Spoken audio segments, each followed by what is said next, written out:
Hello everyone. 9 जनवरी 2024 के Haryana current affair इस video में हम पढ़ने वाले हैं। आप सभी को राधे राधे। आइए सेशन की शुरुआत करते हैं। और मेरे प्यारे दोस्तों, आपके लिए कल सवाल दिया था, उसका ठीक जवाब क्या होगा। 31 वर्षीय बेटी विकास राणा ने जर्मनी के अंदर क्रॉस कंट्री स्कीइंग में अभी रिसेंटली कौन सा पदक जीता है? तो गोल्ड मेडल जीता है। अपने आप में बहुत ही इंपॉर्टेंट और बहुत ही वैल्यूबल सी बात है ये, ठीक है। अच्छा, कल मैं एक क्वेश्चन को हो सकता है जो है ना गलत बता गया हो कि 916 लिंगानुपात है, शायद बाय मिस्टेक मुझसे 917 बोला गया होगा। तभी एक दो बच्चे का मैंने कमेंट देखा था, तो 916 है 2023 का, ठीक है। और 2022 का जो था ना वो था 917, तो हो सकता है ये आपस में क्रैश कर गया हो, तो इस करके दोबारा इसे आप ठीक कर लेना। अगर मैंने ऊपर नीचे ये दोनों आपस में क्रॉस किए हों तो 2022 का 917 था, 23 का 916 है, ठीक है। चलिए आगे बढ़ते हैं। और आज का पहला करंट अफेयर है कि हरियाणा में डॉक्टर भीमराव अंबेडकर आवास नवीकरणीय योजना है, इसमें कितने लाभार्थियों को 1 अप्रैल 2023 से 31 दिसंबर 2023 के बीच 3,96,80,000 रुपये की सहायता दी जा चुकी है।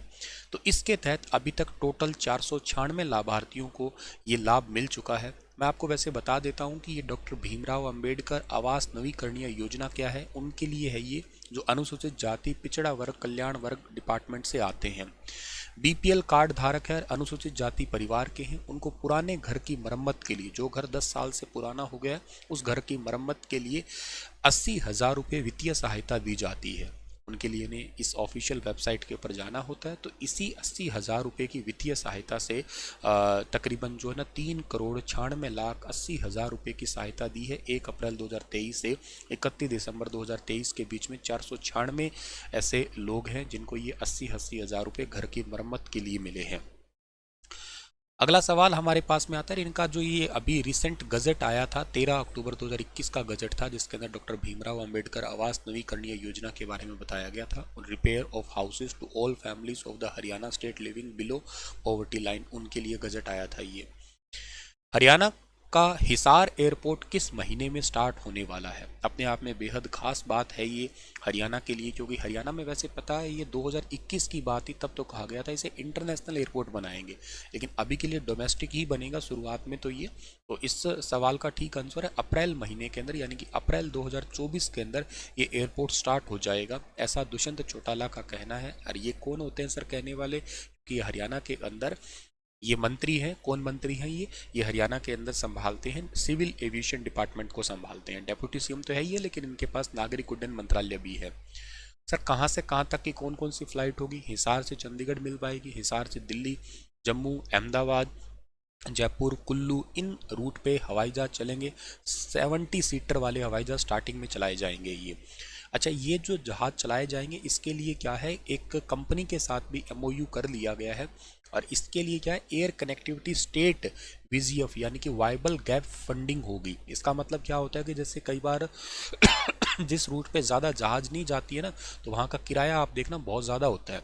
जैसे मान लेते हैं कि दिल्ली से मुंबई है, अब यहाँ पे तो बहुत सारी फ्लाइट्स जाती है, तो कोई ज़्यादा दिक्कत नहीं है। दिल्ली से हैदराबाद भी बहुत जाती है, दिल्ली से वाराणसी भी जाती है। लेकिन अगर दिल्ली से राजकोट की बात करते हो आप लोग, तो यहाँ पे फ़्लाइट बहुत कम जाती है, कई बार डायरेक्ट मिल भी नहीं पाती है। दिल्ली से जोधपुर की बात करता हूँ, मैं दिल्ली से जोधपुर फ़्लाइट में गया हुआ हूँ, पर बहुत किराया था उसका। राजकोट भी गया हुआ हूँ मैं, गुजरात, तो यहाँ पे क्या काफ़ी मतलब चार्ज था, वो डायरेक्ट फ़्लाइट भी नहीं थी। अहमदाबाद से फिर क्रॉस किया था, पर इनके चार्ज बहुत होते हैं, क्योंकि यहाँ पे आम पैसेंजर जाते नहीं हैं, कभी कभी ही फ़्लाइट मिलती है यहाँ पे, इनके चार्ज ज़्यादा होते हैं। फिर जहाँ पे ज़्यादा फ्लाइट आना जाना होता है वहाँ पे आपको सस्ती मिल जाती है, और पहले प्री बुकिंग करते हैं तो और ही सस्ती मिल जाती है। तो अब ये वाइबल गैप फंडिंग होगा, मतलब आपको नॉर्मल ही चार्ज देना होगा जो एक्चुअली लगना चाहिए वहाँ पे, ठीक है। और इसके बाद में 90 डेज़ तक तो ये रूट रहेंगे। 90 डेज़ के बाद में रूट जो है ना अपडेट किए जाएंगे, और आने वाले टाइम में इसे लखनऊ, वाराणसी, अम्बाला और शहरों से भी, हिसार से जहाज़ की कनेक्टिविटी हो जाएगी। एयर कनेक्टिविटी बढ़ जाएगी तो हिसार के लोगों को तो बेनिफिट है ही है, और इसके अलावा हरियाणा के हिसार के अंदर ही और पूरे हरियाणा में भी बहुत ज़्यादा राजस्व बढ़ेगा, उद्योग धंधों में बढ़ोतरी हो जाएगी। सो ये एक अपने आप में बहुत बेनिफिट होता है, क्योंकि फिर सामान लादना उतारना, कार्गो वगैरह, उसमें कई सारे बेनिफिट्स होंगे। इसका नाम महाराजा अग्रसेन इंटरनेशनल एयरपोर्ट रखा था 2021 के अंदर। तो अच्छा, हरियाणा पुलिस भर्ती मापदंड में तीसरी बार संशोधन किया गया है अभी हाल ही में। 94.5 नंबर का रिटर्न होगा। सामाजिक भर्ती मानदंड में 2.5 अंक होंगे और 20% हरियाणा के जीके के सवाल होंगे। ये अभी रिसेंट एक नया संशोधन आया है जो मैंने आपको बता रहा हूँ। क्वेश्चन तो नहीं है पर आपके लिए नोटिफिकेशन के रूप में है। जल्द ही इसकी भर्ती होगी और अब आपको पहले क्या करना पड़ेगा, पहले आपको फिजिकल पास करना पड़ेगा, उसके बाद रिटर्न एग्जाम अब होगा आपका, जिसमें 5,000 पुरुषों की भर्ती है, 1,000 महिलाओं की भर्ती है कांस्टेबल की। हरियाणा जीके के 20% नंबर होंगे इसके अंदर। टोटल 6,000 वैकेंसी आने वाली है कांस्टेबल की। मोस्ट प्रॉब्ली ये 2024 के अंदर कंप्लीट हो जाएगी। तो आप लोगों को दोनों चीज़ों की तैयारी करना स्टार्ट कर देना है। एक तो फिजिकल की अपने आप को फिट रखिएगा, दूसरी चीज़ है एग्ज़ाम की भी। ढीले मत बैठिएगा। मैं आजकल देख पा रहा हूँ बच्चों को जहाँ तक आराम से बैठे हैं जैसे कोई एग्ज़ाम या कोई काम तो करना ही नहीं है। तो थोड़ी मेहनत करिएगा। ये वैकेंसी आने वाली है 2024 में, आपको जॉब लगना है हर गिज हर हाल में, ठीक है। चलिए सर आगे बढ़ते हैं हम लोग। अगला सवाल है कि पर्यावरण पर्यटन नीति के विकास को मंजूरी दी गई है। इस नीति में हरियाणा के कितने रामसर स्थल जो है ना शामिल है। पर्यावरण पर्यटन नीति को अभी रिसेंटली मंजूरी मिली है। इसमें हरियाणा के टोटल 2 रामसर, हरियाणा में वैसे 2 ही तो रामसर साइट है। हरियाणा में 2 नेशनल पार्क, 7 वन्य, टोटल 8 है वैसे पर 7 को शामिल किया गया है। एक अबूब शहर को हटाने की बात चल रही है। 2 रामसर स्थल है, 2 संरक्षण रिजर्व और 5 सामुदायिक रिजर्व शामिल इसमें किया गया है। इसके अलावा अरावली पर्वत श्रृंखला, शिवालिक पहाड़ी और इसके अलावा समृद्ध जैव विविधता, सघन जंगल, जल निकाय, दर्शनीय स्थल, इन सबको शामिल किया गया है। हरियाणा के अंदर नई पर्यटन नीति के विकास की मंजूरी दी गई है ताकि ज़्यादा से ज़्यादा लोग जो है ना यहाँ पे आ सके, ठीक है। इसके अलावा हरियाणा के किस जिले में प्रदेश का पहला संस्कृत महाविद्यालय बनाया जा रहा है। तो हरियाणा में संस्कृत महाविद्यालय बनाया जा रहा है पंचकुला के अंदर।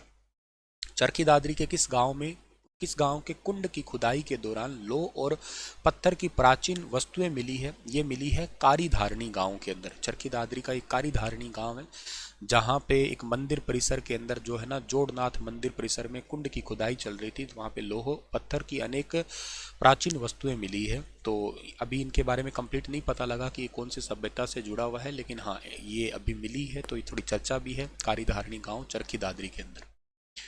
तो इसी के साथ ये सेशन समाप्त हो रहा है। आपके लिए सवाल छोड़ रहा हूँ कि हरियाणा के किन जिलों में जन्म लेने वाली लड़कियों की संख्या में गिरावट देखी गई है। बताइए इसके बारे में विस्तार से। हंसते मुस्कुराते ज़रूर रहना। Thank you so much. Radhe Radhe.